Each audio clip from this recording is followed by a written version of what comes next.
Will. Let's now bring in my power panel. Founder of Run for America and progressive commentator David Bernstein is here. Executive Director of America Rising PAC, Alexandra Smith. Alexandra, this is a winning conversation for the president and for America. The Dow, we haven't looked at to see if anything like this would ever make it move, but we know Americans' pocketbooks move when jobs are created. Your thoughts?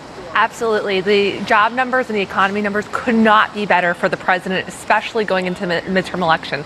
When we're talking about GDP growth, when we're talking about wages and the number of jobs that are available out there for people, I think a lot of that can be attributed to the Tax Cuts and Jobs Act that the Republicans in Congress and the president worked so hard to pass.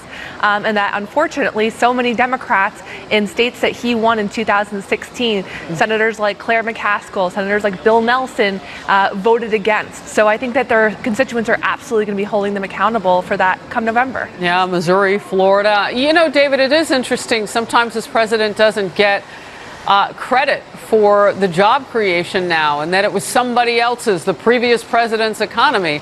All of that aside, there are some bright and shining spots right now. We have more jobs than we have people applying at this point.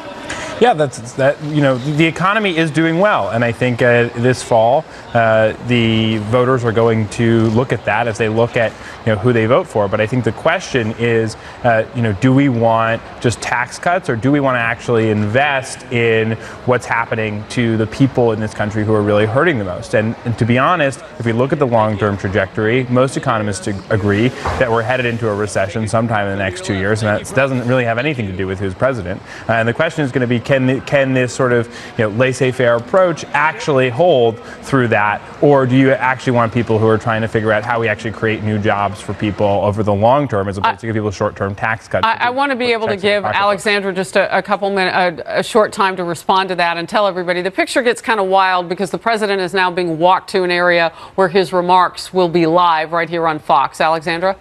Yeah, I mean, look, I think that coming into the midterm elections, the strongest indicator of how well Republicans will do, particularly with independents, is how well the economy is doing right now.